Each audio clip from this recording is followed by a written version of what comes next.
तो जिस समय भारत और पाकिस्तान के बीच टेंशन चल रही थी और पूरी तरीके से युद्ध की स्थितियां बन चुकी थीं, तो भारत ने अपने हथियार बनाने वाली कंपनियों में छुट्टियां कैंसिल कर दी और हथियारों के प्रोडक्शन को तेज किया गया। यहां तक कि गोला बारूद बनाने वाली कंपनियों ने भी अपने गोला बारूद के प्रोडक्शन को तेज कर दिया और यह कहा गया कि आपको 24x7 भारतीय सेना के लिए हथियारों को बनाना है। भारत की जितनी भी सरकारी या प्राइवेट कंपनियां थीं, वह दिन रात भारत के लिए हथियारों को बनाने का काम कर रही हैं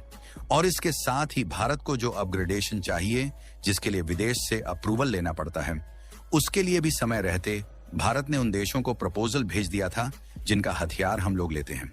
लेकिन इसमें जो सबसे बड़ी दिक्कत देखने को मिली वह फ्रांस की तरफ से देखने को मिली, क्योंकि भारत ने हाल ही में 63,000 करोड़ की डील फाइनल करते हुए फ्रांस से 26 राफेल खरीद तो जरूर लिया, लेकिन जब भारत इसके सोर्स कोड की डिमांड कर रहा है तो इसे देने में फ्रांस आनाकानी कर रहा है। जबकि किसी भी डिफेंस हथियार के लिए अगर सबसे ज्यादा कोई जरूरी चीज होता है तो वह सोर्स कोड ही होता है, क्योंकि भारत चाहता है कि हम ब्रह्मोस और आकाश जैसी स्वदेशी मिसाइल को इसमें लगाएं, क्योंकि राफेल भले ही फ्रांस का हो, लेकिन इसे हम नेक्स्ट लेवल पर ले जाकर और भी ज्यादा ताकतवर बना सके। तो चलिए, इसका एग्जैक्टली क्या रीजन है और फ्रांस इसे भारत को देने में आनाकानी क्यों कर रहा है, ये पूरी जानकारी इस वीडियो में आसान शब्दों में समझते हैं। लेकिन आगे बढ़ने से पहले इस वीडियो को एक लाइक करके चैनल को सब्सक्राइब जरूर कर लीजिए, क्योंकि ये आपके लिए तो 1 सेकंड का काम है, लेकिन इससे हमारी काफी बड़ी मदद होती है। दरअसल देखा जाए तो भारतीय वायुसेना के पास इस समय 36 राफेल फाइटर जेट हैं, जिसे हमने फ्रांस की राफेल बनाने वाली जानी मानी कंपनी डसाल्ट एविएशन से साल 2016 में ऑर्डर देकर बनवाया था। और हाल ही में भले ही भारत और पाकिस्तान के बीच शुरू हुए युद्ध को अमेरिका जैसे देशों के दबाव में रुकवा दिया गया, लेकिन जिस तरीके से माहौल बन रहा था, ऐसे में यह बात 100% कंफर्म थी कि भारत और पाकिस्तान के बीच होने वाला युद्ध एक बहुत बड़ा रूप लेगा, जिसमें राफेल फाइटर जेट की अत्यधिक भूमिका रहने वाली थी। और यह बात भारत को आज से नहीं बल्कि बहुत पहले से ही मालूम था कि जो राफेल हमारे पास है वह बहुत अच्छी भूमिका युद्ध में निभा सकते हैं। और क्योंकि भारत के पास 42 एक्टिव स्क्वाड्रन चाहिए, लेकिन अभी केवल 32 ही स्क्वाड्रन भारत के पास एक्टिव है, जिसमें फाइटर जेट मौजूद हैं। और क्योंकि भारत अपनी कूटनीति को इस्तेमाल करने के मामले में पीछे नहीं हटता, इसलिए भारत ने भी दिमाग लगाया और सोचा कि क्यों ना हम 32 स्क्वाड्रन को ही 42 स्क्वाड्रन से ज्यादा ताकतवर बना दें। यानी कि भारत ने सोचा कि राफेल फाइटर जेट को ज्यादा एडवांस बना दिया जाए। और क्योंकि ताकतवर और घातक मिसाइल बनाने के मामले में भारत सबसे आगे चलता है, ऐसे में भारत चाहता है कि हम राफेल में अपने स्वदेशी हथियार लगाएं, जैसे कि अस्त्र मिसाइल और रुद्र मिसाइल। क्योंकि अस्त्र एक बहुत ही advance air to air missile है, जो 100 किलोमीटर से अधिक रेंज की दूरी पर सटीक निशाना लगाने के लिए जानी जाती है। वहीं रुद्र मिसाइल भी दुश्मन के रडार को तबाह करने के लिए जानी जाती है, क्योंकि इसको दुश्मन का रडार भी नहीं पकड़ पाता और यह अपने टारगेट जगह पर सीधा हमला कर देती है। फिलहाल समस्या यह है कि ऐसा करने के लिए भारत को राफेल का सोर्स कोड चाहिए, तभी हम राफेल के सॉफ्टवेयर में कस्टमाइजेशन करके खुद का हथियार फिट कर सकते हैं।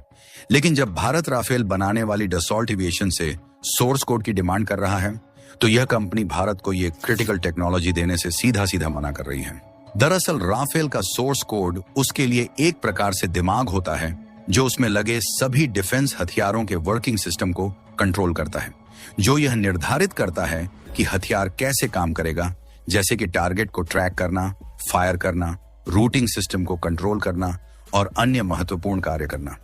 लेकिन फ्रांस की डसाल्ट एविएशन भारत को यह सोर्स कोड देने से सीधा सीधा मना कर रही है, तो इसका मतलब यह है कि भारत इसमें अपने हिसाब से अपने यहां बनाए गए स्वदेशी हथियारों को नहीं लगा पाएगा। यानी कि हर बार भारत को इसमें फ्रांस के हथियार ही इस्तेमाल करने पड़ेंगे, जो कि कीमत में तो महंगे हैं ही,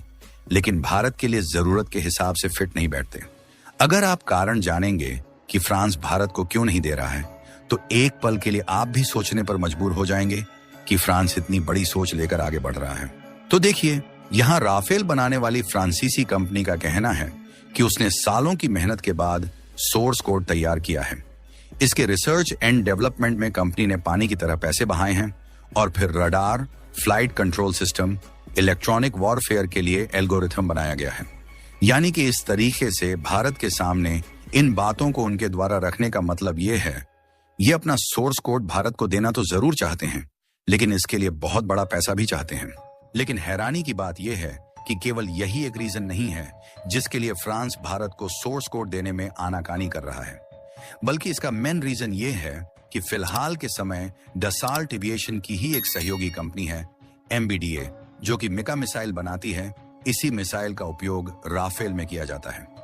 ऐसे में यह न सिर्फ एक बार राफेल बेचकर कमाई करते हैं, बल्कि जिस देश के पास राफेल है उसे जब भी जरूरत होती है तो उन्हें फ्रांस यही महंगी मिसाइल बेचकर कमाई करते रहता है।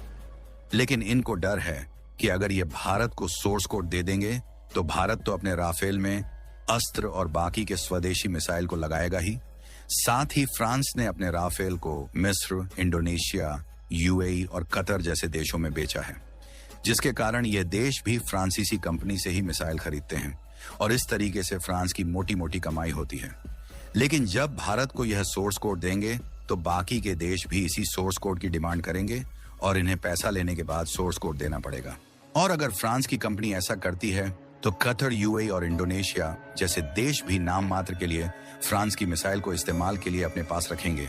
लेकिन जो ज्यादातर मिसाइल का उपयोग करना होगा उसकी जगह अस्त्र और बाकी की एयर टू एयर अटैक करने वाली मिसाइल को खरीदेंगे। क्योंकि पहली बात तो भारत की कंपनियों द्वारा बनाई जाने वाली ये मिसाइल लंबे समय तक टिकाऊ है और 100 किलोमीटर से भी अधिक की दूरी के सटीक टारगेट पर अटैक करने के साथ साथ फ्रांस की मिसाइल की तुलना में काफी सस्ती है। यही कारण है कि डसॉल्ट एविएशन को अपना बहुत बड़ा नुकसान होने का खतरा है, इसीलिए यह भारत को सोर्स कोड देना नहीं चाहते। लेकिन जब बात की जाए कि भारत को सोर्स कोड लेना इतना ज्यादा ही जरूरी क्यों पड़ गया है, तो इसके लिए आपको बता दें कि भारत की कोशिश है कि हम आत्मनिर्भर की राह पर ही आगे बढ़े और हम राफेल को खुद के देश में बने हुए हथियारों से ही ताकतवर बनाएं, ना कि किसी तीसरे देश के हथियार से। और अगर भारत के राफेल में अस्त्र और रुद्र जैसी मिसाइल लगती है तो न सिर्फ हमारी लागत कम लगेगी, बल्कि मेंटेनेंस आसान होने के साथ साथ सभी प्लेटफॉर्म एक दूसरे के लिए बेहद ही कंफर्टेबल होंगे और सभी डिफेंस हथियारों को एक दूसरे से कनेक्ट रखने में आसानी होगी। आज जैसे तेजस और सुखोई में अस्त्र मिसाइल लग रही है, ऐसे में अगर राफेल में भी लग जाए तो हमारे लिए बहुत ही बढ़िया होगा। फिलहाल अगर फ्रांस भारत को सोर्स कोड का पूरा कंट्रोल ना दे, लेकिन कुछ हिस्सों का कंट्रोल देना चाहिए। लेकिन हमें तो यहां भी बड़ा मुश्किल लग रहा है, क्योंकि फ्रांस को डर है कि अगर उसका सोर्स कोड लीक हो गया तो राफेल की कॉपी तक बनाई जा सकती है। इसलिए सीधी सी बात है कि फ्रांस अपना नुकसान कभी नहीं सहेगा। इसीलिए फ्रांस ने सोर्स कोड देने से जरूर मना कर दिया, लेकिन भारतीय हथियारों के लिए थोड़ा बहुत इंटीग्रेशन करने को तैयार है। फिलहाल देखना यह होगा कि फ्रांस और भारत के बीच सोर्स कोड को लेकर आगे क्या बातचीत होती है।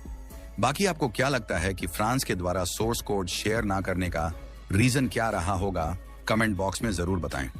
और इस वीडियो को एक लाइक करके अपने मित्रों तक शेयर जरूर करें ताकि उन्हें भी जानकारी मिल सके। इसी तरह और भी नॉलेजेबल वीडियो देखने के लिए चैनल को सब्सक्राइब करके बेल आइकन को ऑल पर जरूर सेलेक्ट करें। जय श्री राम।